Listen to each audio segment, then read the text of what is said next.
बन्नू division में जो PST के टेस्ट हुए हैं उसमें इंग्लिश पोर्शन के बहुत से सवाल ऐसे थे जो दूसरे डिवीजन के पास्ट पेपर्स में रिपीट हो रहे हैं।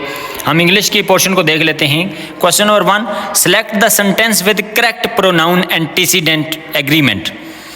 इसका मतलब ये है कि हमने हमारे पास जो प्रोनाउन होता है वो अपने नाउन के लिहाज से आता है, यानी जैसे अगर नाउन सिंगुलर है तो प्रोनाउन भी सिंगुलर होगा, नाउन अगर मेल है तो प्रोनाउन भी मेल होगा, नाउन अगर फीमेल है तो प्रोनाउन भी उसी के हिसाब से आएगा। इसी तरह अगर वो नाउन बेजान है तो वो प्रोनाउन भी उसी के हिसाब से आएगा। तो इसको कहते हैं प्रोनाउन एंटीसीडेंट एग्रीमेंट। हम देखते हैं कि आयशा कंप्लीटेड हिज असाइनमेंट। अब आयशा लड़की है तो हिज असाइनमेंट नहीं होना चाहिए बल्कि हर असाइनमेंट होना चाहिए था, यह गलत है। बी वाली जज the boys finished their work, boys plural है तो देयर होमवर्क, ये बिल्कुल दुरुस्त है।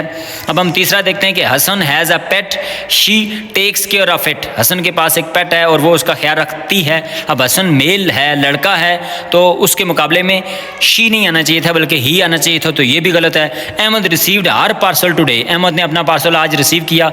अहमद चूंकि मेल है तो हर नहीं आना चाहिए था बल्कि हिज आना चाहिए था। तो हमारे पास नाउन प्रोनाउन एंटीसीडेंट एग्रीमेंट में ऑप्शन बी दुरुस्त है।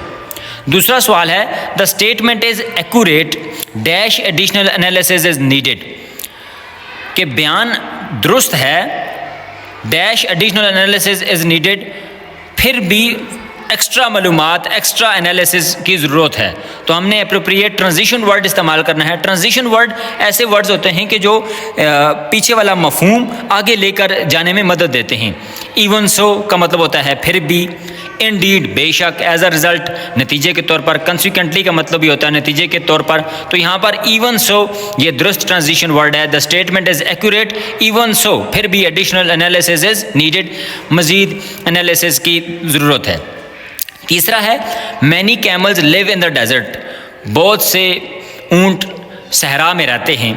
Choose the correct meaning of homograph desert. Desert जो होमोग्राफ इस्तेमाल हुआ है उसका हमने दुरुस्त मतलब बताना है। होमोग्राफ से मुराद ऐसे अल्फाज होते हैं कि जिनकी प्रोनाउंसिएशन, जिनके स्पेलिंग्स बिल्कुल एक जैसे होते हैं लेकिन उनके माना में फ़र्क होता है। तो हमने डेजर्ट के बारे में बताना है टू अबेंडन समवन, किसी को तर्क कर देना है, छोड़ देना। अ स्वीट डिश, एक स्वीट डिश, मीठी dish. A type of plant या अ ड्राई सैंडी लैंड।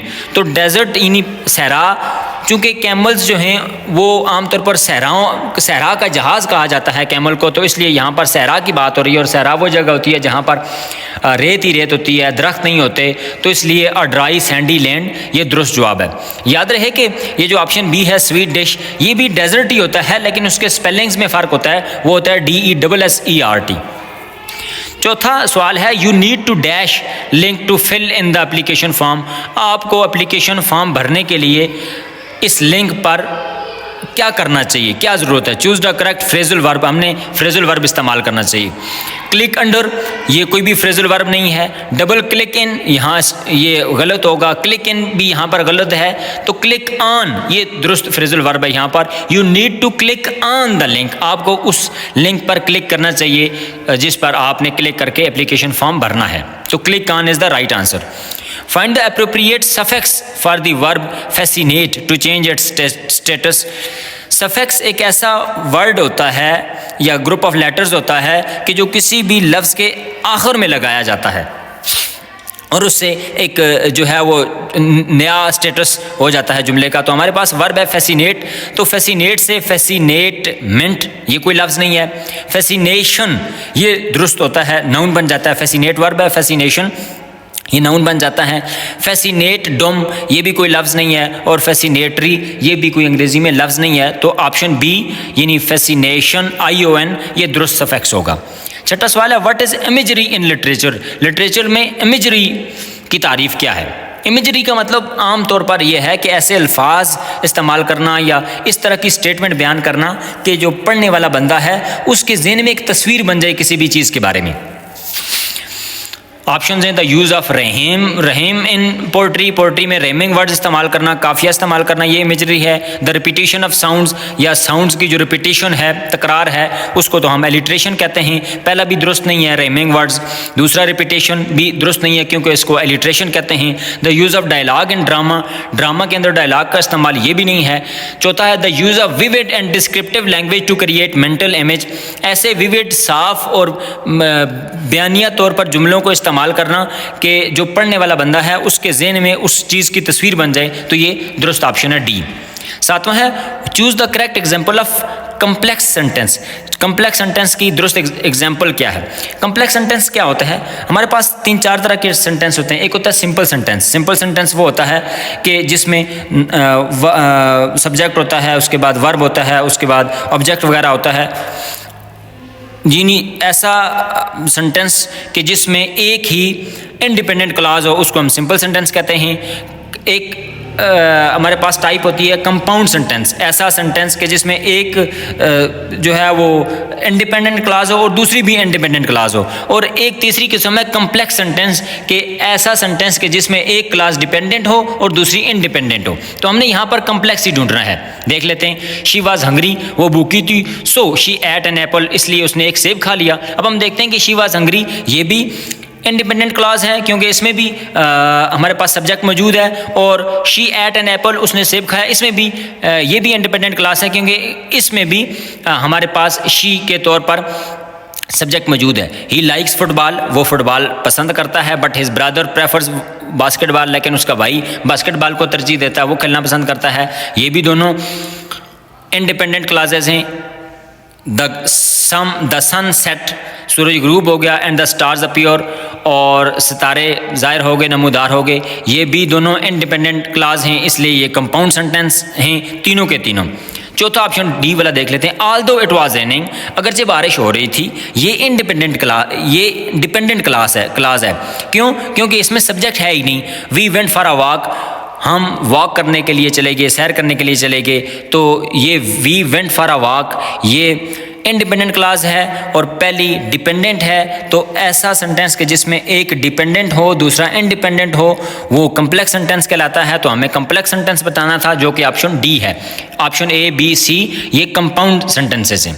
आठवां है विच sentence has an explicit meaning. In sentences में से किस सेंटेंस का मीनिंग एक्सप्लिसिट है, यानी वाज़ेह है। मीनिंग के लिहाज से सेंटेंसेस की दो किस्में होती हैं। एक होता है एक्सप्लिसिट, जो बिल्कुल वाज़ेह मीनिंग होते हैं, जिसमें कोई अबहाम नहीं होता, कोई उसमें मानी पोशीदा नहीं होते, और दूसरे होते हैं इम्प्लिसिट के जिसमें मानी पोशीदा होते हैं। हम देख लेते हैं कि एक्सप्लिसिट कौन सा है।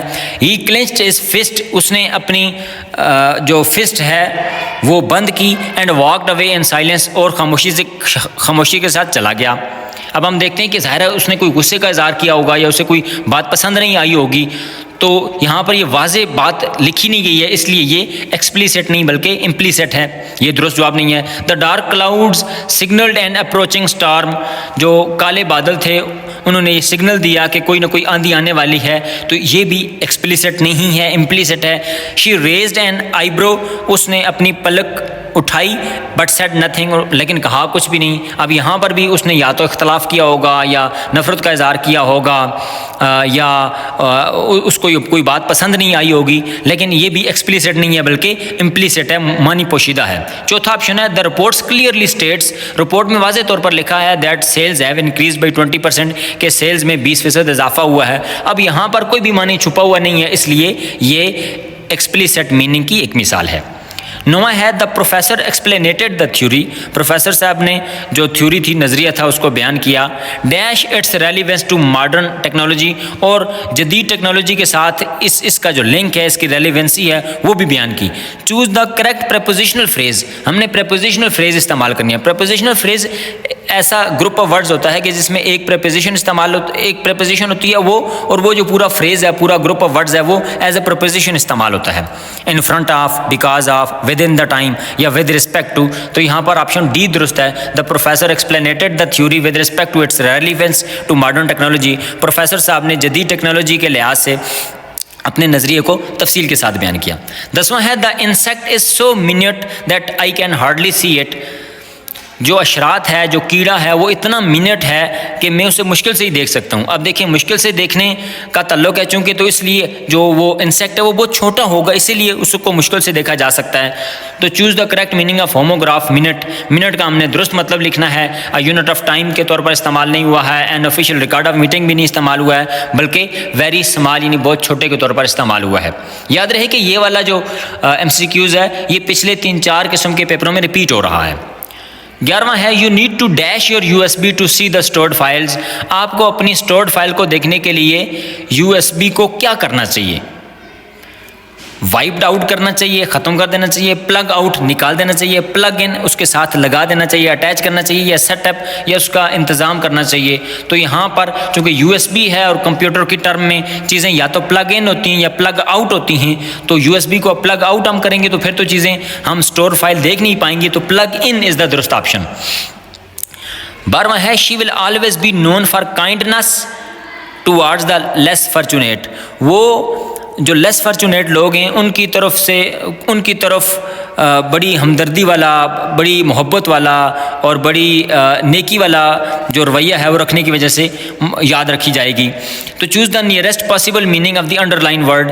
हमारे पास अंडरलाइन वर्ड है काइंडनेस। हमने बताना है कि ये इसका दुरुस्त मानी क्या होगा, नज़दीकी मानी क्या होगा। अनफेयरनेस, वो अनफेयर है लोगों के लिए।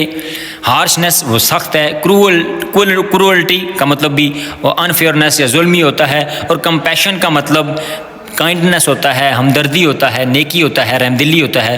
तो काइंडनेस और कंपैशन चूँकि नियरेस्ट पॉसिबल मीनिंग वाले हैं तो इसलिए दुरुस्त जवाब है।